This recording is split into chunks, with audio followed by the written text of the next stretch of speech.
Hello everyone, welcome to inspire classes. तो आज हमारा ये चैप्टर नंबर 4 का अपना पार्ट नंबर 4 आ गया है। हम लोग लास्ट में पैरेललोग्राम लॉ के बारे में पढ़ रहे थे। हम लोग वेक्टर्स के बेसिक देख रहे हैं। वेक्टर का एडिशन सब्ट्रैक्शन हम लोगों ने पढ़ा था। तो उसी सीक्वेंस में हम लोगों ने पैरेललोग्राम लॉ पढ़ा था, जो आपको कहा था मैंने कि बहुत इंपॉर्टेंट है। वो सिर्फ आपके 11th क्लास में ही नहीं, इनफैक्ट 12th क्लास में या उसके आगे भी ग्रेजुएशन में अगर कहीं पे आप मैथमेटिक्स या फिजिक्स पढ़ोगे तो कहीं ना कहीं ज़रूर अप्लाई हो जाएगा। तो बड़ा काम का लॉ है हमारे पास वो। तो आज उसी के ऊपर बेस्ड कुछ और इंपॉर्टेंट क्वेश्चंस मैं कराता हूँ, क्योंकि काफ़ी इंपॉर्टेंट लॉ है। तो ऑब्वियसली बात है, काफ़ी सारी वैरायटी भी बची हुई हैं। कुछ क्वेश्चन तो लास्ट वाली क्लास में कर लिए थे, बाकी के बचे हुए आज शुरू करते हैं। ठीक है भाई, देखो पहला क्वेश्चन हमारा ये है। यहाँ पे वेक्टर, यहाँ पे एक चीज़ लगा लेना, वेक्टर नहीं है इनके ऊपर, वेक्टर ए और वेक्टर बी। तो वेक्टर ए प्लस बी का मॉड्यूलस लिया हुआ है, मैग्नीट्यूड लिया हुआ है। ऐसे यहाँ पे वेक्टर ए माइनस बी का मैग्नीट्यूड लिया हुआ है। अगर ये दोनों आपस में इक्वल हैं तो आपसे पूछा है ए और बी के बीच में कितना एंगल बनेगा, ये बता दो हमें। अब देखो इस चीज़ को कैसे हम लोग सॉल्व कर सकते हैं। इस क्वेश्चन को करने का एक और तरीका बताऊंगा बाद में, जब आपको वेक्टर की मल्टीप्लिकेशन पढ़ा दूंगा। अभी वेक्टर्स को मल्टीप्लाई करना तो हमें आता नहीं है, तो उस तरीके पर हम जा ही नहीं सकते। तो फिलहाल बहुत बेसिक लॉ पे बात करेंगे कि हम लोग वेक्टर के एडिशन सब्ट्रैक्शन तो पढ़ चुके हैं ना, तो उसी के अकॉर्डिंग हम लोग उसको कैलकुलेट कर पाएंगे आराम से। देखो कैसे करेंगे। सपोज हमारे पास वेक्टर ए और बी इस तरह से है कि मेरे पास ये वेक्टर ए है और मेरे पास यहाँ पे ऐसे वेक्टर बी लगा हुआ है। इनके बीच में कितना एंगल है? थीटा का एंगल है। टेल से टेल मिला के रखी हुई है ना, तो इनके बीच का जो एंगल है वो थीटा मेरे को नज़र आ रहा है। अच्छा, अब मुझे ज़रा बताओ कि इनका जो रिजल्टेंट आएगा वो कहाँ को आएगा। कि सर पैरेललोग्राम पूरा कर लेंगे कुछ इस तरह से, और यहाँ पे को हमारे पास एक रिजल्टेंट वेक्टर मिलेगा जिसको मैं R1 लिख लेता हूँ। और ये R1 क्या रिप्रेजेंट करेगा? इन दोनों वेक्टर का एडिशन रिप्रेजेंट करेगा। ये बात मानते हो? तो मतलब मैंने क्या करा, मैंने a प्लस बी को किससे रिप्रेजेंट कर लिया? R1 वेक्टर के मैग्नीट्यूड से रिप्रेजेंट कर लिया। इसमें और इसमें कोई फर्क नहीं है भाई। बात समझ में आती है कि ये रिजल्टेंट मेरे पास होता है और मुझे तो इसका मैग्नीट्यूड भी निकालना आता है। फॉर्मूला क्या है? R square is equal to P square plus Q square plus 2pq cos theta. याद है ना? अब इसी तरह से हमारे पास अगर मुझे सब्ट्रैक्शन करना होगा तो सब्ट्रैक्शन के केस में क्या करना है? हम लोग बी वाले वेक्टर को पीछे की तरफ ले जाते हैं। तो जो मेरा बी वाला वेक्टर है इसको मैं पीछे की तरफ ऐसे ले जाऊंगा। तो जब बी वाले वेक्टर को पीछे की तरफ ले जाऊंगा तो क्या हो जाएगा? माइनस का वेक्टर बी हो जाएगा। कोई दिक्कत वाली बात तो नहीं है भाई। ये यहाँ पे बी है, पीछे की तरफ ले जाओगे तो माइनस का बी हो जाएगा। अच्छा, तो वेक्टर ए और माइनस वेक्टर बी, ठीक है, इनका रिजल्टेंट निकाल लेंगे। तो सब फिर से पैरेललोग्राम पूरा कर लो। जब पैरेललोग्राम पूरा करेंगे तो यहाँ पे एक जो रिजल्टेंट आएगा अब की बार, जिसको आप R2 बोल सकते हो, ये किसके इक्वल होगा? Vector A minus vector B के इक्वल होगा। बात आपको समझ में आती है ना अच्छे से? तो आपको ये वाला फॉर्मूला भी डायरेक्ट याद है भाई। एंगल तो पाई माइनस थीटा बनेगा, उसके अकॉर्डिंग पूरा फॉर्मूला डेराइव किया हुआ था। याद होना चाहिए तुम्हें कि सब्ट्रैक्शन के केस में अगर मेरे पास है तो वहां पे माइनस का 2pq cos थीटा आ जाया करता था। तो मैंने क्या करा, मैंने a माइनस बी को क्या कर लिया? R2 मान लिया। अभी डायग्राम के अकॉर्डिंग ये R2 का मैग्नीट्यूड ही तो है। अब दोनों के फॉर्मूले ओपन कर दीजिए। R1 का फॉर्मूला यहाँ पे क्या बनेगा? स्क्वायर रूट ऑफ कौन कौन से दो फोर्सेज हैं, मतलब दो वेक्टर हैं, a square plus B square plus 2ab cos theta. मानते हो बात? इसी तरह से R2 क्या आ जाएगा? सब्ट्रैक्शन वाला केस है ये। तो यहाँ पे a square plus B square, sorry plus नहीं आएगा, माइनस 2ab और cos थीटा आ जाएगा। अगर दोनों साइड की स्क्वायरिंग कर देंगे, वी विल से दैट कि squaring both the sides, squaring both the sides, दोनों साइड की स्क्वायरिंग करने पे स्क्वायर रूट गायब हो जाएंगे। तो हमारे पास बचेगा यहाँ पे a square plus B square plus का 2ab और cos थीटा। यहाँ पे बचेगा a square plus B square minus का 2ab और cos थीटा।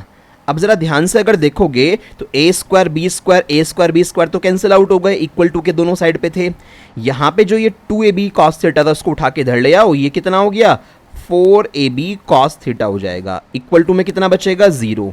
तो cos थीटा भी कितना हो गया? cos थीटा भी 0 के इक्वल हो गया। अब 0 वैल्यू किसकी होती है? 0 वैल्यू होती है 90 डिग्री की। तो इसका मतलब एंगल कितना आ गया? थीटा 90 डिग्री आ गया। तो इससे समझ में ये आया हमें कि अगर ये सिचुएशन वैलिड होती है, यानी a प्लस बी का मैग्नीट्यूड a माइनस बी के मैग्नीट्यूड के इक्वल आ रहा है, तो वो तब पॉसिबल हो सकता है जब दोनों वेक्टर कैसे हों? परपेंडिकुलर हों। बात क्लियर हो गई? तो डायग्राम बना के एडिशन सब्ट्रैक्शन के हिसाब से पूरे क्वेश्चन को क्लियर करा दिया। इस क्वेश्चन को करने का दूसरा तरीका तब बताऊंगा जब आपको मल्टीप्लिकेशन ऑफ वेक्टर पढ़ाई जाएगी। ठीक है बच्चों? तो बड़ा आसान सा और एक इंपॉर्टेंट क्वेश्चन है, ध्यान रखिएगा। एक एक क्वेश्चन जो मैं आपको करा रहा हूं सारे अपने आप में बड़े अच्छे लेवल के क्वेश्चन हैं। ठीक है, नेक्स्ट क्वेश्चन की तरफ चलते हैं।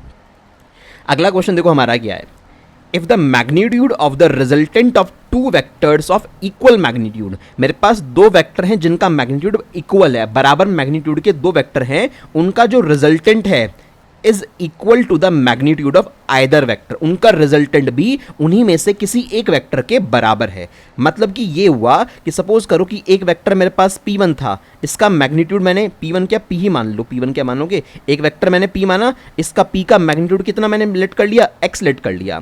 तो दूसरा वेक्टर जो Q होगा उसका मैग्नीट्यूड भी X हो जाएगा, क्योंकि उसने क्या बोला, इक्वल मैग्नीट्यूड के वेक्टर हैं। इनका जो रिजल्टेंट है वो रिजल्टेंट भी किसके इक्वल है, रिजल्टेंट का मैग्नीट्यूड भी इनमें से किसी एक वेक्टर के इक्वल ही है। तो अगर वेक्टर आर रिजल्टेंट मान रहे हो तो उसका मैग्नीट्यूड भी पी के इक्वल लिख लो या क्यू के इक्वल लिख लो, बात वही है।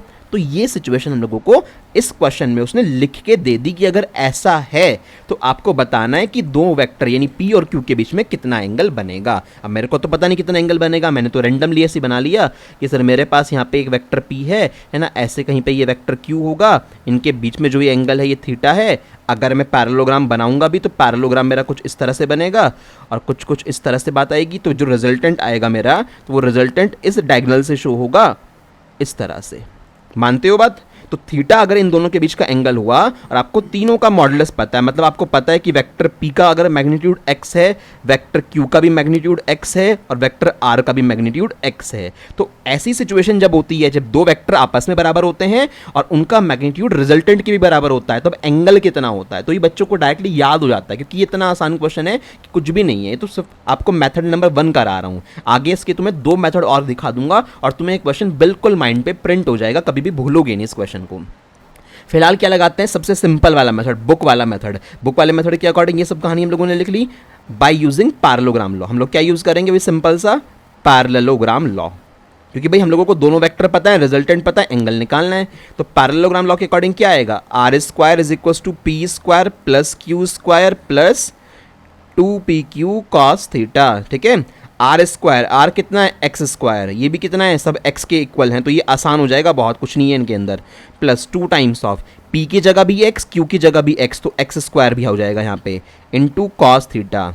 एक एक्स स्क्वायर से एक एक्स स्क्वायर कैंसिल हो गया, तो यहाँ पे तो 0 बचा, 0 इज इक्वल टू, यहाँ से एक्स स्क्वायर कॉमन रख लो, 1 प्लस 2 कॉस थीटा बचा, तो एक्स स्क्वायर यहाँ पे जाके 0 हो गया, तो यहाँ पे हमारे पास कितना आया, 1 plus 2 cos theta is equal to 0 आया। तो कॉस थीटा की वैल्यू क्या आएगी, यहाँ से माइनस का 1/2 आएगी, और माइनस का 1/2 वैल्यू होती है कॉस 120 डिग्री की, तो कॉस 120 की वैल्यू माइनस का हाफ आई, तो थीटा मेरे पास कितना आ गया, 120 डिग्री, यानी 120 डिग्री का एंगल अगर इन दोनों के बीच में होगा, दो वेक्टर्स के बीच में, तो उनका मैग्नीट्यूड बराबर है, तो उनका रिजल्टेंट भी उन्हीं के बराबर आएगा, यानी तीनों वैल्यू सेम टू सेम होगी। मतलब अगर ये 5 न्यूटन का है तो ये भी 5 न्यूटन का होगा और रिजल्टेंट भी 5 न्यूटन का आएगा। बात समझ में आ गई? तो ये तो हुआ बुक वाला मेथड, हम लोगों ने कर लिया, बुक वाले मेथड से आंसर आ गया, कोई दिक्कत नहीं है।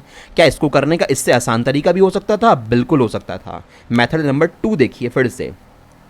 भाई देखो मेरे पास दो वेक्टर हैं, एक वेक्टर q है, ठीक है, मुझे पता है इसका मैग्नीट्यूड है, सपोज मैंने x लेट किया है।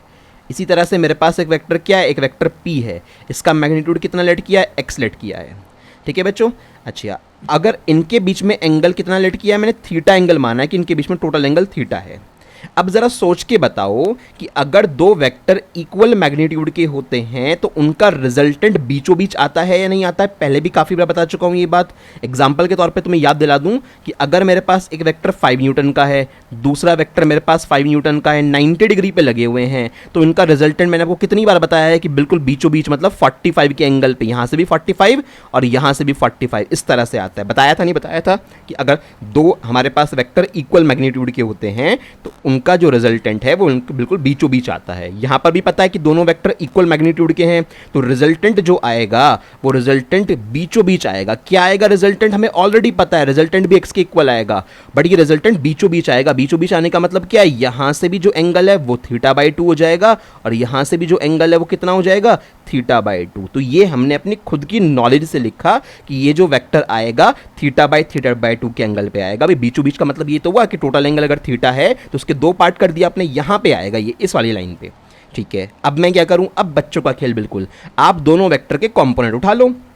कंपोनेंट कैसे उठा लें सर, आप इस वेक्टर को तोड़ लो, क्यू वाले वेक्टर को मैं ब्रेक कर रहा हूँ। क्यू वाले वेक्टर के कंपोनेंट कैसे आएंगे, एक कंपोनेंट तो क्यू वाले वेक्टर का इसी के अलॉन्ग आएगा, एंगल वाली साइड पे क्या आएगा सर, क्यू की वैल्यू एक्स है तो क्या लिखूँ, एक्स कॉस थीटा बाई 2, ठीक है। और दूसरा कंपोनेंट कैसे आएगा, दूसरा कंपोनेंट ऐसे आएगा, 90 डिग्री पे होनी चाहिए ना, यहाँ पे कंपोनेंट कौन सा आएगा, एक्स साइन थीटा बाई 2। तो ये वाला क्यू गायब हो गया भाई, क्यू की कहानी खत्म, इसके दो कंपोनेंट आ गए, एक x cos theta by 2, angle वाली साइड पे कॉस आता है, और दूसरी साइड पे क्या आया, x sine theta by 2, Q की स्टोरी खत्म। ऐसे ही पी के टुकड़े कर लो, पी के जब टुकड़े करने चलोगे, इस पी का ब्रेक डाउन करोगे, सर पी को तोड़ना है तो पी का एक कंपोनेंट तो इसी के अलॉन्ग आएगा, रेड वाली लाइन के अलॉन्ग ही, तो कितना आएगा, यहीं को है जगह, यहीं को लिख देता हूँ मैं, ग्रीन कलर से लिख देता हूँ, समझ जाना, यहाँ पे निकाल के लिख देता हूँ, एक्स कॉस थीटा बाई 2, और दूसरा कहाँ पे आएगा, नीचे को आएगा, क्योंकि भाई 90 डिग्री पे होने चाहिए ना दोनों ग्रीन कलर के कंपोनेंट, तो दूसरा क्या आएगा, एक्स साइन थीटा बाई 2। तो हुआ यूं कि P और Q तो पिक्चर से गायब हो गए, है ना, क्या क्या बचे, एक्स साइन थीटा बाई 2 ये बचा, एक्स साइन थीटा बाई 2 ये बचा, इन दोनों ने आपस में एक दूसरे को कैंसिल कर दिया, क्योंकि सेम मैग्नीट्यूड है, अपोजिट डायरेक्शन में काम कर रहे हैं, तो इनका इफेक्टिव फोर्स तो जीरो हो जाएगा। अब ये दोनों के दोनों देखो एक ही डायरेक्शन में काम कर रहे हैं, x cos theta by 2 red वाला और x cos theta by 2 green वाला कॉम्पोनेंट, तो ये दोनों एक ही डायरेक्शन में काम कर रहे हैं, तो ऐड हो जाएंगे, यानी इस P और Q का कॉस थीटा बाई 2 वाला कॉम्पोनेंट रिजल्टेंट मिलके बनाएंगे। तो इसका मतलब क्या हुआ, therefore x cos theta by 2 और एक्स कॉस थीटा बाई 2 यानी 2x cos थीटा बाई 2 किसके इक्वल हो गए, ये रिजल्टेंट के इक्वल हो गए। और रिजल्टेंट तो सर हमें ऑलरेडी पता है, कितना पता है तुम लोगों को, रिजल्टेंट तो x के इक्वल है, x ने x को मार दिया यहाँ से, तो cos थीटा बाई 2 कितना बचा, हाफ बचा भाई, यहाँ पे 1 बचेगा ना, तो 2 को नीचे उतार लिया तो हाफ हो गया। अब हाफ किसकी वैल्यू होती है इसमें, हाफ की अगर बात करें तो हाफ वैल्यू होती है cos 60 की शायद से, तो cos theta by 2 is equal to cos 60 डिग्री, 60 डिग्री cos से cos गायब हो गया, तो थीटा बाई 2 कितना आया, 60 डिग्री आया, थीटा कितना आ गया, थीटा 120 का आ गया, आया या नहीं आया। क्या इतना आसान सा क्वेश्चन पड़ा, कोई फॉर्मूला नहीं, कुछ नहीं, सिर्फ कंपोनेंट ब्रेक करते ही देखा कि दो कंपोनेंट तो कैंसिल हो गए, ये दोनों कंपोनेंट ऐड होते ही इन्होंने यहाँ से रिजल्टेंट बना लिया, and then we get the value very very easily done. एक और तरीका भी इसका हो सकता था, देखिए जरा उस कहानी को, उसको कैसे कर सकते थे हम लोग, जितनी जगह बची है उसे मैं समझा दूंगा। तो हमारे पास एक और मेथड नंबर 3 भी इसका हो सकता था। क्या क्या पता है कि सर दो वेक्टर हैं P और Q जिनका मैग्नीट्यूड आपस में इक्वल है और वो मैग्नीट्यूड रिजल्टेंट के भी इक्वल है। अच्छा, तो यहाँ पे ट्राइंगल लॉ लगाया जा सकता था, यहाँ पे क्या लगाया जा सकता था एक और मेथड में, ट्राइंगल लॉ। ट्राइंगल लॉ कैसे लगाया जा सकता था, देखिए ज़रा, सपोज करो मेरे पास एक वेक्टर ये है, ये वेक्टर क्या है मेरा P, किसके इक्वल है ये वेक्टर का मैग्नीट्यूड x के इक्वल है, बहुत बढ़िया। दूसरा वेक्टर मेरे पास क्या है, दूसरा वेक्टर मेरे पास है Q, तो ये मेरे पास दूसरा वेक्टर हो गया Q, है ना। एडिशन आपको आता है ना जिससे ट्राइंगल लॉ, कि एक वेक्टर का हेड जहाँ पे खत्म होता है वहाँ से दूसरे की टेल शुरू होती है। अब हुआ यूं कि भाई यहाँ से तो आप लोगों ने स्टार्ट किया था, तो ये तो स्टार्टिंग पॉइंट बन गया सर हमारा, और यहाँ पे हमारी जर्नी खत्म हो गई क्योंकि और वेक्टर मेरे पास नहीं है, तो ये एंडिंग पॉइंट हो गया मेरा। स्टार्टिंग से एंडिंग पॉइंट की तरफ एक एरो बना दीजिए, तो जो ये एरो आएगा, ये पर्टिकुलर वेक्टर जो आया, ये क्या रिप्रेजेंट करेगा, ये रिजल्टेंट रिप्रेजेंट करेगा इन दोनों का, जो कि x के इक्वल ही है, ये मुझे क्वेश्चन में दे रखा है। तो फाइनली अगर मैं यहाँ पे डायरेक्शंस की बात ना करूँ, सिर्फ मैग्नीट्यूड लेके चलूँ, तो ये x लेंथ का है मेरे पास वेक्टर, ये x लेंथ का है, ये x लेंथ का है, तो ये एक इक्विलेटरल ट्राइंगल हो गया। कैसा ट्राइंगल हो गया ये एक इक्विलेटरल ट्राइंगल हो गया। तो लिख लेना, this is an equilateral triangle. तो भैया इक्विलेटरल ट्राइंगल हो गया तो सारे इंटरनल एंगल 60 के हो जाएंगे, ये एंगल 60 का, ये एंगल भी 60 का, और ये एंगल भी कितने का, 60 का। अच्छा, आपको क्या चाहिए था, आपको P और Q के बीच में एंगल चाहिए था, तो देख लो P और Q के बीच में एंगल कौन सा आएगा, इसको एक्सटेंड करोगे तो ये बाहर वाला एंगल काम का आएगा ना, तुम्हारे अच्छे से पता है भाई। देख लो यहाँ पे इस वाले वेक्टर P को आगे की तरफ डिस्प्लेस करोगे ना, तभी तो उनकी टेल आपस में मैच होगी। तो आपको अच्छे से पता होता है कि अगर दो वेक्टर ऐसे लगे हुए हैं, एक वेक्टर ऐसे है और एक वेक्टर ऐसे है, तो उनके बीच का एंगल कौन सा होता है, ये वाला होता है, बाहर वाला। तो यहाँ पे ये वाला एंगल आपका जो रिक्वायर्ड एंगल है वो आपको निकालना है। इसको सपोज थीटा लेट कर लीजिए, तो देयरफॉर क्या हो गया, यहाँ पे थीटा कैसे निकालोगे सर, टोटल 180 होता है लीनियर पेयर पे, 60 इसमें से माइनस कर दूंगा तो कितना आ जाएगा, थीटा की वैल्यू 120 आ गई। ये तो इससे भी आसान हो गया, सिर्फ एक ट्राइंगल लॉ अप्लाई करा और देखते देखते आंसर आ गया। तो ये क्वेश्चन भी ईजी, ये क्वेश्चन भी ईजी। एग्जाम में कौन सा करके आए, एग्जाम में ये वाला करके आना भाई। एग्जामिनेशन पॉइंट ऑफ व्यू से आपके जो बुक्स में होता है, आप उस पॉइंट ऑफ व्यू से इसको करके आओगे, बट अगर ऐसा क्वेश्चन MCQ में फंस जाता है तो MCQ में तुम्हारी मर्जी है, तुम्हारे पास दो तरीके और हैं, चाहे तुम इससे क्रैक कर दो क्वेश्चन को, चाहे तुम इससे क्रैक करो, बाकी बच्चे जब MCQ आएगा वो तब भी इसे सॉल्व कर रहे होंगे, बट जिसको ये तरीके आते होंगे, जिसको मेथड्स मल्टीपल मेथड्स आते हैं क्वेश्चन को सॉल्व करने के, वो बच्चा इस क्वेश्चन को 5 सेकंड के अंदर अंदर सॉल्व कर जाएगा, या तो वो इससे सॉल्व कर लेगा या फिर वो इससे सॉल्व कर जाएगा।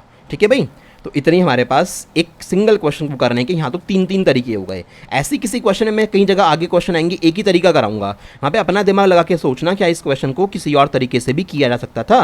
आपका माइंड ब्रॉड होना चाहिए ताकि आप सोच सको चीज़ों को। खैर नया क्वेश्चन करते हैं हम। The angle between A and B is 60 degree. हाँ टेल टू टेल मिले हुए हैं, 60 का एंगल है, ठीक है okay. Find the angle between -2A and B/2। अब ये कैसे कर ले, यहाँ तो कोई रिजल्टेंट की बात भी नहीं हुई है और यहाँ पे वेक्टर इन्हीं में मॉडिफिकेशन कर दिया है। तो इस तरह से अगर आपको पहले वाला कॉन्सेप्ट आया था, जो मैंने आपको पढ़ाया था, वो आपको अगर आता है तो यहाँ से आप इसको आराम से कर जाओगे। क्यों, ए वेक्टर है, -2A बना सकते हो ना, माइनस मतलब डायरेक्शन चेंज करनी है और 2 से मल्टीप्लाई मतलब मैग्नीट्यूड डबल कर देना है। तो हुआ यूं कि अगर 2A आपको रिप्रेजेंट करना है तो 2A इस तरह से पीछे की तरफ बढ़ा लो, लंबा सा वेक्टर। तो ये वेक्टर क्या आ गया, ये वेक्टर माइनस का 2A हो गया, कोई दिक्कत वाली बात तो नहीं है।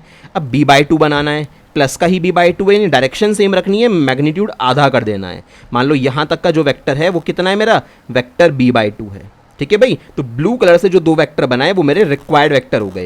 ये टेल टू टेल पे मिले हुए हैं बिल्कुल, तो इनके बीच का एंगल कितना है, ये एंगल थीटा कितना आएगा, टोटल 180 होता है, 180 में से 60 माइनस कर दीजिए, कितना आया 120 डिग्री। हो गया नहीं हो गया, आंसर खत्म। कुछ भी नहीं करा, डायग्राम में आंसर खत्म हो गया, कुछ खास लिखना भी नहीं पड़ा। देख लो कितनी जल्दी क्वेश्चन हो सकते हैं अगर तुम्हें सारी बातें आती हैं। इसलिए बहुत बेसिक से चला के वेक्टर को समझाया है और एडवांस लेवल तक के सारे क्वेश्चन हम लोग कर रहे हैं। Next one, maximum and minimum values of the resultant of two forces acting at a point are 7 Newton and 3 Newton respectively। अब देखो ये मैक्सिमम मिनिमम किसके हैं, रिजल्टेंट के मैक्सिमम मिनिमम दे रखे हैं। किसी पर्टिकुलर जगह पे 2 फोर्स काम कर रहे हैं, मुझे नहीं पता कैसे काम कर रहे हैं। उनका मैक्सिमम 7 न्यूटन है, उनका मिनिमम रिजल्टेंट 3 न्यूटन का है। तो आपसे पूछा है कि उन दोनों फोर्सेज में से छोटे वाला फोर्स कौन सा है, ये बता दो मुझे। अब ज़रा सोचिए, आपको अच्छे से समझाया था कि अगर रिजल्टेंट का मैक्सिमम निकालना होता है, पैरेललोग्राम लॉ के स्पेशल केस याद होंगे ना आपको, तो किसके इक्वल होता है, दोनों वेक्टर को डायरेक्टली ऐड कर दो P+Q, और ये मैक्सिमम फोर्स कितना है 7 न्यूटन का है, तो P+Q कितना हो गया 7 न्यूटन हो गया। ये एक इक्वेशन बन गई।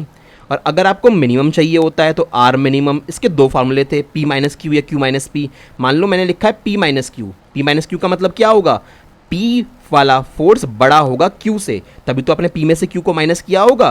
तो यानी P बिगर फोर्स है और Q कौन सा है, स्मॉलर फोर्स है। मतलब मुझे कौन सा निकालना है, मुझे ये वाला निकालना है। मुझसे स्मॉलर वाला पूछा था ना, तो मेरा रिक्वायर्ड जो यहाँ पे टारगेट हुआ वो Q को निकालने का हुआ। अच्छा, ये R मिनिमम है कितना, 3 न्यूटन का है। इसकी ठीक है, इसको 3 न्यूटन लिख लेते हैं। तो P+Q भी पता है, P-Q भी पता है, दोनों इक्वेशंस को रख के सॉल्व करो। इसी के नीचे दूसरी वाली इक्वेशन रख लो, P+Q 7 वाली। अब क्या करेंगे, पहली इक्वेशन मैंने वापस नीचे लिख दी, मैं यहाँ पे ऐड नहीं करूंगा। क्यों, अगर ऐड करूंगा तो ये कट जाएंगे और फिर P निकलेगा, P को वापस मुझे इक्वेशन 1 में भरना पड़ेगा, तब जाके मेरा Q आएगा। तो डबल काम क्यों करूं, जो मुझे नहीं चाहिए मैं उसको पहले ही एलिमिनेट कर देता हूं ना। तो मैं यहाँ पे सब्ट्रैक्ट कर लूंगा, तो सब्ट्रैक्शन करूंगा, माइनस माइनस माइनस, सब्ट्रैक्शन करने से P कट गया। यहाँ पे कितना बचा, माइनस का 2Q बचा, तो एक ही बारी में आंसर आएगा। यहाँ पे कितना बचा, -4 बचा, तो Q की वैल्यू कितनी आ गई, 2 न्यूटन आ गई। तो हमें कुछ भी नहीं करना पड़ा, जो स्मॉलर फोर्स था Q, क्योंकि आपके इस कंडीशन के अकॉर्डिंग स्मॉलर फोर्स कौन सा है, Q आ रहा है, तो Q कितना आ गया, 2 न्यूटन आ गया। ऑप्शन सी हमारा करेक्ट हो गया। ठीक है, तो बहुत जल्दी आंसर निकाले जा सकते हैं, डिपेंड करता है कि आपकी कैलकुलेशन स्पीड कितनी फास्ट है और आप चीज़ों को किस तरह से सोच पाते हो। नेक्स्ट वन, अब देखो इस क्वेश्चन को मैं सिर्फ एक तरीके से कराऊंगा, मेन फार्मूला मेथड से। आप सोचना कि इस क्वेश्चन को क्या हम कंपोनेंट मेथड से या किसी और मेथड से कर सकते थे, जो रीजनेबल मेथड हो हमारे लिए, खुद सोच के करना। तो the resultant of 2 vectors P and Q is R। 2 vectors P और Q हैं जिनका रिजल्टेंट R है। हाँ ठीक है, होंगे, हम लोगों को पता नहीं है। तुमने क्या करा, एक वेक्टर ऐसे ही मान लिया, ये वेक्टर मेरे पास P है, कोई दूसरा वेक्टर मेरे पास होगा इस तरह से, ये मेरे पास वेक्टर Q है, इसके बीच में एंगल थीटा है, तो इनका रिजल्टेंट जो है कुछ इस तरह से आएगा, है ना, लाइक इस तरह से यहाँ पे रिजल्टेंट आएगा, ये रिजल्टेंट R है, ऐसा दिया हुआ है। तो इतनी कंडीशन के अकॉर्डिंग, यहाँ तक की कहानी के अकॉर्डिंग मैं पैरेललोग्राम लॉ लगा सकता हूँ। तो सॉल्यूशन शुरू करते हैं। फिलहाल मैंने एक लाइन पढ़ी यहाँ तक, तो यहाँ तक मैं पैरेललोग्राम लॉ लगा पाऊंगा। तो क्या करूँगा, using parallelogram law, using parallelogram law. तो इसके अकॉर्डिंग सर आप लिख पाओगे R² = P² + Q² + 2pq cos theta. ठीक है भाई, इक्वेशन नंबर 1। यहाँ तक की कहानी से मैं ये लिख पाया। अब इसने आगे क्या बोला है, if the magnitude of q is double, अगर q वाले का मैग्नीट्यूड डबल कर दूं, मैग्नीट्यूड डबल करना है बस, डायरेक्शन में कोई चेंज नहीं करना, the new resultant becomes perpendicular to p, तो जो नया रिजल्टेंट आएगा वो p के परपेंडिकुलर हो जाएगा। तो अगर मेरे पास अब की बार मैंने q के मैग्नीट्यूड को डबल कर दिया, यानी कुछ इस तरह से है ना, उसी लाइन में थोड़ा सा खींच दिया उसको, तो ये q की जगह क्या हो गया, 2q हो गया। तो ऐसी सिचुएशन में वो क्या आ रहा है, जो रिजल्टेंट आया है ना, वो रिजल्टेंट ऐसे आया, यानी वो रिजल्टेंट जो आया आर डैश लिख लेना, आर डैश वेक्टर, ये 90 डिग्री पे आया, किससे, वेक्टर p से। यही तो उसने बोला हुआ है। ठीक है, इस तरह की कहानी मेरे पास है। टोटल एंगल तो वही होगा, इनके बीच में एंगल थोड़ी ना चेंज हो जाएगा, थीटा ही होगा एंगल तो पहले वाला ही। तो वेक्टर p यहाँ पे है, q का मैग्नीट्यूड डबल कर दिया तो r ने यहाँ से 90 बना दिया। अच्छा, तो अब इस पर्टिकुलर सिचुएशन को मैं कैसे सॉल्व कर सकता हूँ, तो इस पर्टिकुलर सिचुएशन को सॉल्व करना बड़ा इजी है, इसमें बहुत मुश्किल वाली बात नहीं है। तो देखो आप क्या कर सकते हो, आपको करना क्या है, उसके बाद r का मैग्नीट्यूड फाइंड आउट करना है। ठीक है, find the magnitude of r। तो हमारे पास जो हमारा रिजल्टेंट फोर्स रहा होगा, पुराने वाला रिजल्टेंट, उसका मैग्नीट्यूड कितना रहा होगा, हमें वो कैलकुलेट करना है। अब सुनना, आपको अच्छे से पता है कि ये जो नया रिजल्टेंट आया है, इसने वेक्टर p से 90 का एंगल बनाया है। अब याद करो कि जब अपने पैरेललोग्राम लॉ पढ़ा था तो वहाँ पर रिजल्टेंट फोर्स का मैग्नीट्यूड निकालना सीखा था, और डायरेक्शन भी तो सीखी थी। 10 वाला जो फॉर्मूला आया था, मैं उसको यहीं पे अप्लाई करूंगा अब यहाँ पे। तो अब क्या करूंगा, नाउ केस नंबर 2, उसने क्या करा, उसने q इज डबल्ड, q को डबल कर दिया, then r dash makes 90 degree with vector p। उसने वेक्टर p से 90 बनाना शुरू कर दिया। तो जरा 1090 लगाओ, 1090 डिग्री।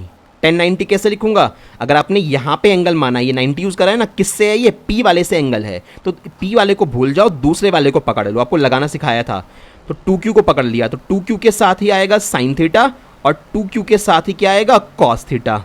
नीचे एक एक्स्ट्रा चीज आएगी, कौन सी, जो आपने छोड़ दी थी, मैंने p छोड़ दिया था, तो p को मैं नीचे लिख लेता हूँ। तो फॉर्मूला लिखना आ गया ना भाई, आपने ये 90 का एंगल p से माना हुआ है, तो इसके अलावा p को छोड़ दो, दूसरे वाला वेक्टर कौन सा है, 2q है, तो 2q के साथ साइन थीटा, 2q के साथ कॉस थीटा, और नीचे एक एक्स्ट्रा p। 1090 क्या होता है, इन्फिनिटी। इन्फिनिटी ना लिख के उसका तरीका चेंज कर लेना आप, इन्फिनिटी मतलब 1/0, तो मैं 1/0 लिखूंगा ताकि मैं क्वेश्चन को सॉल्व कर पाऊँ ईजी वे में। तो मेरे पास ये कहानियाँ चल रही हैं, अब देखना जरा क्या होगा आगे। क्रॉस मल्टीप्लाई तो कर सकते हो, तो यहाँ से p plus 2q cos theta is equal to हो जाएगा 0। तो यहाँ से सॉल्व करोगे तो 2q कॉस थीटा की क्या वैल्यू आएगी, माइनस ऑफ p के इक्वल आएगी। ये मेरी क्वेश्चन नंबर 2 बन गई। अब देखो फायदा क्या हुआ, इस 2q कॉस थीटा की वैल्यू को मैं यहाँ पे ला के रख दूंगा, 2 भी है मेरे पास, q भी है, कॉस थीटा भी है, और सॉल्व करूंगा तो मेरे पास मेरा r का वैल्यू आ जाएगा। ठीक है, तो इक्वेशन 1 में पुट कर देता हूँ, और यहाँ पे स्टोरी आराम से खत्म हो जाएगी। तो क्या लिखूंगा, put this value into equation 1।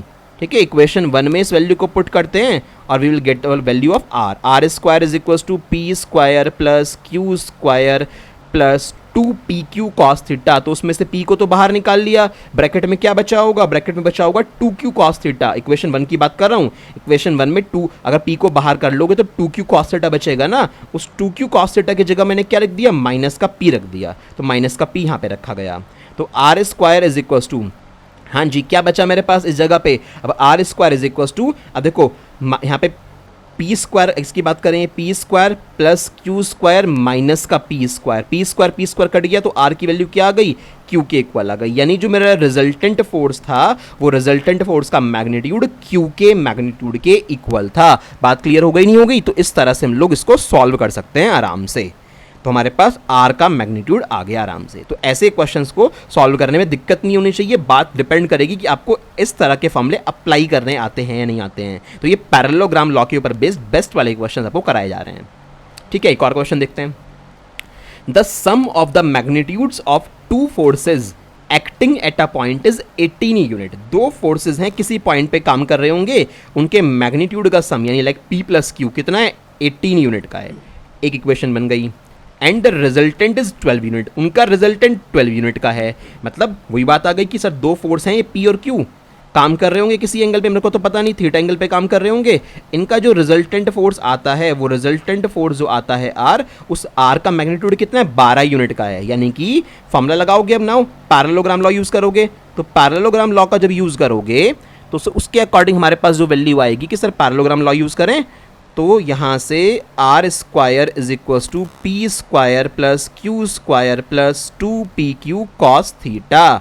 ठीक है, आर कितना है 12 यूनिट का रिजल्टेंट है, इसका स्क्वायर कितना हो जाएगा 144, तो 144 is equals to P square plus Q square plus 2pq cos theta. ये इक्वेशन नंबर 2 बन गई। भाई सोचो ज़रा, मुझे यहाँ पे दोनों फोर्सेस के मैग्नीट्यूड निकालने हैं, तो मेरे पास p प्लस क्यू में तो एक इक्वेशन है ही, अगर मेरे पास p माइनस क्यू में यानी एक माइनस में इक्वेशन और आ जाए तो दोनों को मैं एलिमिनेशन से सॉल्व कर दूंगा और आ जाएंगे p और q की वैल्यूज़। तो फिलहाल तो जो कंडीशन यहाँ तक आई है मैं 2 इक्वेशन बना पाया हूँ। अब आगे उसने क्या बोला है, if the resultant makes an angle of 90 degree with the force of smaller magnitude. अब जो रिजल्टेंट वाला फोर्स है यानी आर है वो 90 डिग्री बनाता है, किससे, with the force of smaller magnitude, छोटे वाले से 90 डिग्री बनाता है। यानी कि इसका मतलब डायग्राम ऐसे नहीं है तो ऐसे मत बनाना, हमें तो पता नहीं था, हमने बाद में लाइन पढ़ी है। तो आपके पास यहाँ पे क्या है, वेक्टर पी ऐसे बना लेना, वेक्टर क्यू को ऐसे बना लेना, है ना, तभी तो रिजल्टेंट 90 डिग्री पे आ सकता है जब ये दोनों आपस में ऑब्ट्यूज पे होंगे। तो इनके बीच में जो रिजल्टेंट है वो कुछ इस तरह से है, रिजल्टेंट ने 90 डिग्री बनाया हुआ है। ठीक है भाई, किससे 90 डिग्री बनाया हुआ है, with the force of smaller magnitude. मान लिया p वाला छोटा है तो इससे इसने 90 बनाया हुआ है, तो ऐसी कंडीशन है। तो ये डायग्राम बनाइएगा आप लोग। इसका कैसे फ़ायदा उठा सकते हैं भाई, बहुत ही अच्छी बात है ना, रिजल्टेंट का एंगल दे रखा है उसने 90 p वाले फोर्स से। अभी अभी तो करा था आप लोगों ने क्वेश्चन सॉल्व, बस फ़र्क वहाँ पे इतना था कि वहाँ पे उसने q के मैग्नीट्यूड को डबल कर दिया था, यहाँ पे कुछ डबल बबल नहीं करा है। तो अब की बार 1090 फिर से लगा दो, तो 1090 जब अब की बार लगाओगे तो 1090 p से बना हुआ है तो q से स्टार्ट करेंगे, तो q साइन थीटा अपॉन में q कॉस थीटा और प्लस में क्या आ जाएगा, नीचे p आ जाएगा। 1090 1/0 क्योंकि इन्फिनिटी होता है, तो q साइन थीटा अपॉन में p plus Q cos theta. ठीक है, क्रॉस मल्टीप्लाई कर लो तो p plus Q cos theta की वैल्यू कितनी आ गई, 0 आ गई। तो q कॉस थीटा की वैल्यू कितनी आ गई, q कॉस थीटा की वैल्यू माइनस p आ गई। इक्वेशन नंबर 3 बन गई। तो मैंने सारी कंडीशंस यूज़ कर ली। तो देखो यहाँ तक कंडीशन यूज़ कर पाया, मुझे अभी भी दोनों फोर्सेज यानी p और q का अलग अलग मैग्नीट्यूड पता नहीं लगा है। अब मैं क्या करूँगा, q कॉस थीटा की जो वैल्यू माइनस p आई है, q कॉस थीटा की ये वैल्यू माइनस p को मैं इस इक्वेशन 2 में पुट कर दूंगा, क्योंकि यहीं पे पुट कर सकता हूँ, यहाँ तो कुछ भी नहीं है तो शायद कुछ बन जाएगा। तो इक्वेशन 2 की हेल्प लेता हूँ, यहाँ पे q कॉस थीटा की वैल्यू पुट कर देते हैं। Now put this value into equation which one, into equation 2। तो इक्वेशन 2 में जब इस वैल्यू को पुट करूंगा तो आर स्क्वायर तुम्हें पता है ऑलरेडी 144 है, तो 144 is equals to P square plus Q square plus क्या होगा 2pq कॉस थीटा। तो 2 को अलग हटाओ, p को अलग हटाओ। अब जो q कॉस थीटा यहाँ पे बचा होगा ब्रैकेट में, तो उसकी जगह क्या लिख दिया, माइनस का p लिख दिया, तो माइनस का p लिख दिया। सॉल्व कर लेते हैं। 144 is equals to P square plus Q square minus 2p square. ठीक है भाई, थोड़ा सा और सॉल्व करोगे इस कहानी को तो आपको क्या समझ में आएगा कि सर 144 इज इक्वल टू यहाँ से क्यू स्क्वायर माइनस का p स्क्वायर बचेगा, तो यहाँ से Q square minus p square को क्या लिख सकते हो, q माइनस p, फॉर्मूला आपको आता है, और q प्लस p, दो पार्ट में तोड़ लिया इस चीज़ को हम लोगों ने। और क्या बना हमारे पास इक्वालिटी में, इक्वालिटी में हमारे पास बना 144। अब मुझे बताओ q प्लस p कितना है, q प्लस पी की वैल्यू कितनी है, q प्लस पी की वैल्यू 18 है मेरे पास, तो q प्लस पी की वैल्यू 18 नज़र आ रही है, तो इसका मतलब q माइनस पी, अब यहाँ पे इनटू में कितना है सर 18 है वाली वैल्यू, तो 144। देखते हैं ज़रा आगे सॉल्व करके, तो q माइनस पी कितना आया, 18 से कितनी बार कटेगा, 18 से आई थिंक 8 टाइम्स कट हो जाता है। एक बार मल्टीप्लाई करके देख लेना, 18 8 जा कितना होता है, तो 8 8 जा 64 का 4 बचा 6 कैरी, 8 1 जा 8 और 6 40, तो हाँ ठीक है 8 टाइम्स कट हो जाएगा। तो ये इक्वेशन नंबर 4 बन गई। इक्वेशन 1 क्या थी, इक्वेशन 1 p प्लस क्यू थी, q प्लस पी लिख लो, क्या फ़र्क पड़ता है, q प्लस पी या p प्लस क्यू था कितना, 18 के इक्वल था।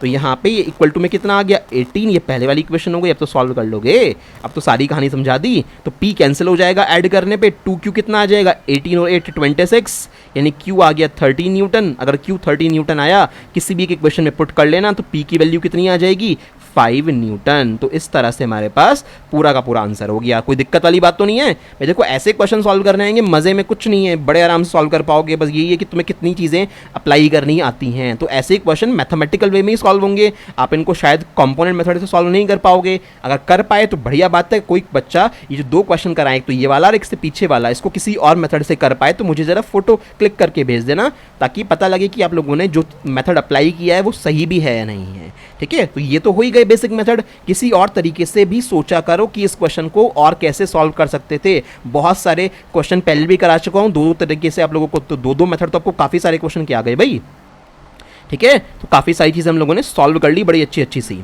तो फाइनली अब हमारा पैरेललोग्राम लॉ की कहानी पूरी तरह से खत्म हो जाती है। नाउ हम लोग 3 डायमेंशन में पहुंच जाते हैं, वेक्टर्स को कैसे ऐड करेंगे 3 डायमेंशन में, उस चीज़ को आपको बिल्कुल रियलिटी में समझा दूंगा कि किस तरह से वेक्टर को रिप्रेजेंट करते हैं। अब जैसे वेक्टर F1 है 2i cap 4j cap 3k cap, अब आपको ये तो क्लियर अंडरस्टैंडिंग हो गई होगी ना, काफ़ी इतना सारा पढ़ के कि इसका 3 डायमेंशन में मतलब क्या होता है। मतलब हमारे पास कोई ब्लॉक है, कोई पॉइंट यहाँ पे रखा हुआ है, 2i कैप का मतलब एक्स एक्सिस के अलॉन्ग 2 न्यूटन का फोर्स के ऊपर लग रहा है, तो एक्स एक्सिस के अलॉन्ग 2 न्यूटन लगा दिया। प्लस का 4 है जे कैप, यानी वाई एक्सिस के अलॉन्ग 4 न्यूटन का फोर्स लग रहा होगा, वाई एक्सिस के अलॉन्ग 4 न्यूटन का फोर्स लगा दिया, देख लीजिए आप।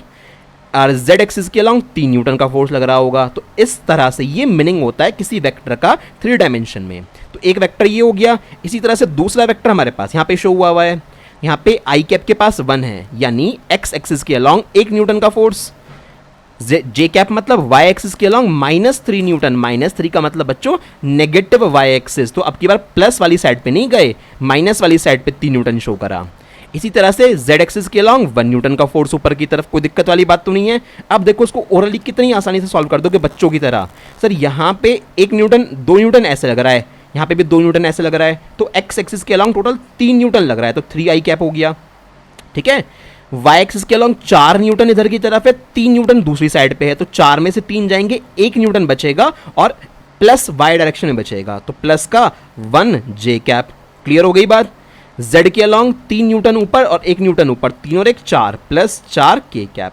तो अपने वेक्टर फॉर्मेट को इस तरह ग्राफ को देख के सॉल्व कर दिया, नहीं कर दिया, दोनों वेक्टर को ऐड करना बच्चों का खेल हो गया, यस और नो। देखो इन चीज़ों को ऐड करके आपको यहाँ दिखाया हुआ है, जो मैंने बोला बिल्कुल उसी तरह से तो आया ही नहीं आया है, ये आंसर देख लीजिए आप।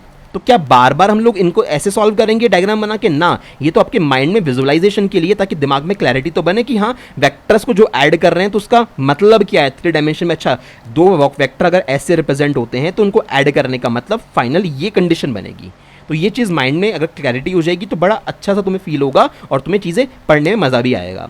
अब तो यहाँ से डायरेक्ट कैसे ऐड करेंगे, तो इसको देख लेंगे। 2i कैप आई कैप, तो यहाँ पे 2 + 1 3, तो यहाँ पे 3 हो गया, ठीक है। प्लस का 4 माइनस का 3, तो प्लस का 1 बचा, तो प्लस का 1 जे कैप देख लो। प्लस का 3 के कैप है, यहाँ पे प्लस का 1 के कैप है, तो 3 और 1 कितने होते हैं? 4 होते हैं। बड़े आराम से हम लोगों ने वेक्टर को ऐड कर लिया। तो कोई दिक्कत वाली बात नहीं है कि वेक्टर्स को ऐड करना बहुत मुश्किल नहीं होता, तो आराम से आप वेक्टर्स को ऐड कर सकते हो, कोई दिक्कत वाली बात नहीं है, ठीक है बच्चों। तो अब इसके बाद नेक्स्ट में चलते हैं कि इनके ऊपर क्वेश्चन कौन कौन से सॉल्व हो सकते हैं। तो वेक्टर्स के ऊपर बेस्ड जो क्वेश्चन होते हैं उनकी तरफ चलते हैं। अब देखो एडिशन पे क्वेश्चन कैसे पूछे जा सकते हैं, बहुत आसान से हैं। एक वेक्टर ये रहा, दूसरा वेक्टर ये रहा, हमसे क्या पूछा? a + b निकालो, a - b निकालो। देखो ऐसा भी हो सकता था तुमसे ये पूछता कि वेक्टर a + वेक्टर b का मॉड्यूलस निकालो, तो क्या करते? उसके लिए पहले निकालना तो तुम्हें a + b वेक्टर ही पड़ता, मॉड्यूलस तो बाद में लेते ना। तो ज़रूरी नहीं है कि वेक्टर पूछे, सिर्फ मॉड्यूलस भी निकालना तुमसे पूछ सकता है। तो जिसका भी मॉड्यूलस पूछेगा उससे पहले उसके अंदर जो वेक्टर रखा हुआ है उसको कैलकुलेट करना पड़ेगा ना, तो उसके अंदर जो वेक्टर रखा हुआ है उसको कैलकुलेट करना आना चाहिए। तो फर्स्ट पार्ट की तरफ चलते हैं कि sir vector a + vector b पूछा हुआ है, ठीक है भाई, दोनों वैल्यू को लिख लो। वेक्टर a है 2i cap + 4j cap + 6k cap, ठीक है भाई, प्लस वेक्टर b कितना है? माइनस का i कैप प्लस का 3j कैप और माइनस का 2k कैप। सॉल्व करा, सॉल्व कैसे करेंगे? ओरली कर लो। प्लस का 2i माइनस का i, तो प्लस का i कैप बचा, प्लस का i कैप, ठीक है। j वालों को सॉल्व करोगे तो 4 और 3 7 7j बचा। इसके बाद k वालों को सॉल्व करोगे तो प्लस का 4k कैप बचा। कहानी खत्म, ये हमारा आंसर हो गया। इसी तरह से अब मैं निकालूंगा सेकेंड वाला पार्ट, कौन सा? Vector a - vector b। अच्छा, अब इस a + b का अगर मैग्नीट्यूड पूछा होता, ये पूछा होता, तो अब वेक्टर तो मिल गया ना, तो मैग्नीट्यूड कैसे निकालते? स्क्वायर रूट ऑफ 1 का स्क्वायर प्लस 7 का स्क्वायर प्लस 4 का स्क्वायर निकालना आता है ना। मैग्नीट्यूड सिखाया था आपको किसी वेक्टर का मैग्नीट्यूड कैसे निकालते हैं, तो आप निकाल लोगे इस तरह से। अब a - b निकालते हैं, तो a - b में क्या दिक्कत है, इसको भी निकाल लो। वेक्टर a कितना है? 2i cap + 4j cap, cap का मतलब उस पर्टिकुलर डायरेक्शन में यूनिट वेक्टर, ठीक है। इस कैप की चर्चा दोबारा से आगे भी आएगी, बहुत कुछ पढ़ेंगे, तो वेक्टर में बहुत कुछ बाकी है, टेंशन मत लो। वेक्टर में तो अभी मल्टीप्लिकेशन की पूरी स्टोरी बाकी है, पूरा इतने अच्छे से समझ में आ जाएगा कि इस चैप्टर में लगेगा कि वेक्टर से आसान तो कुछ भी नहीं है। 2i कैप और माइनस माइनस प्लस आई कैप, तो कितना हो जाएगा 3i कैप हो जाएगा। इसके अलावा प्लस का 4j cap, minus plus minus, minus का 3j कैप, तो प्लस का j कैप बचेगा सिर्फ। इसके बाद प्लस का 6k cap, minus minus plus, plus का 2k, तो प्लस 6 और 2 8k कैप हो जाएंगे। तो ये हमारा a माइनस बी वैक्टर हो गया, कोई इशू नहीं है। अगर इसका मैग्नीट्यूड निकालना पड़ता बाई चांस, तो पूछता कि a माइनस बी का मैग्नीट्यूड निकालो, तो क्या करता, स्क्वायर रूट ऑफ 3 का स्क्वायर प्लस 1 का स्क्वायर प्लस 8 का स्क्वायर, और जो भी आता उसको सॉल्व कर देते। ठीक है, स्क्वायर रूट में छोड़ना है, स्क्वायर रूट में छोड़ देते अगर सॉल्व नहीं होता तो। डन। अब बी वाले पार्ट पे आते हैं। When vector C is added to A, उन्होंने कहा जब वेक्टर C को A में ऐड किया गया, the resultant is unit vector along x axis. तो जो आंसर आया, जो रिजल्टेंट आया, वो एक यूनिट वेक्टर आया एक्स एक्सिस के अलॉन्ग। अब एक्स एक्सिस के अलॉन्ग कौन सा यूनिट वेक्टर होता है, आई कैप होता है ना। तो बस हो गया हमारा आंसर, सी हमसे पूछा है तो कैसे करेंगे। अब सेकंड बी वाले पार्ट में उसने बोला है कि जब हम लोगों ने वेक्टर सी के अंदर वेक्टर ए ऐड करा, तो ऐड करने पे एक एक्स एक्सिस के लॉन्ग यूनिट वेक्टर आया, यानी आई कैप आंसर आया। तो बस वेक्टर सी को निकालना बड़ा मुश्किल है क्या ना, आई कैप में से वेक्टर ए को माइनस कर देंगे। क्या वेक्टर ए की तुमको वैल्यू नहीं पता, बिल्कुल पता है। तो वेक्टर ए की क्या वैल्यू है, 2i कैप प्लस का 4j कैप और प्लस का 6k कैप, ये मेरी वेक्टर ए की वैल्यू थी। सॉल्व करूंगा तो क्या आएगा, माइनस का आई कैप आएगा, माइनस का 4j कैप आएगा और माइनस का 6k कैप आएगा। तो ये मेरे पास मेरे वेक्टर सी की वैल्यू आ रही है।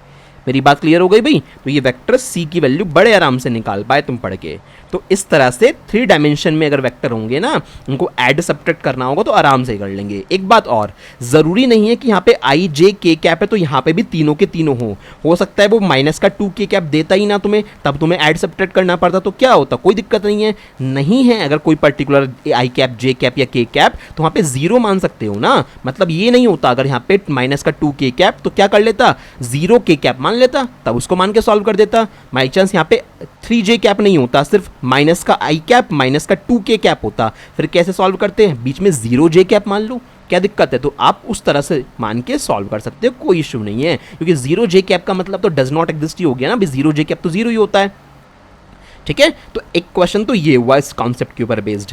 अगला क्वेश्चन क्या हो सकता है कि 2 वेक्टर दे दिए, 3 वेक्टर दे दिए ABC, पूछा है मैग्नीट्यूड निकालो a minus 2b plus 3c का। तो ये वाली लाइन पूछने का मतलब या तो वो ऐसे लिख के दे दे, या फिर हो सकता है वो क्या बोल देता कि find a minus 2b plus 3c और इसके चारों तरफ क्या लगा देता, मॉड। तो ये वाला वर्ड उसने बोल दिया, ऐसे लिख के दे दिया उसने इस फॉर्मेट में, चाहे वो ऐसे लिख के दे दे, इनका एक ही मतलब होता है, ये भी तो मैग्नीट्यूड रिप्रेजेंट कर रहा है। अब अगर मैग्नीट्यूड निकालना है किसी भी वेक्टर का, तो पहले तो वो वेक्टर निकालना पड़ेगा। तो भाई पहले तो वेक्टर निकालो। ठीक है भाई, वेक्टर निकालने की कोशिश करते हैं। तो यहाँ पे वेक्टर a माइनस का 2b प्लस का 3c, ये वेक्टर निकालना पड़ेगा।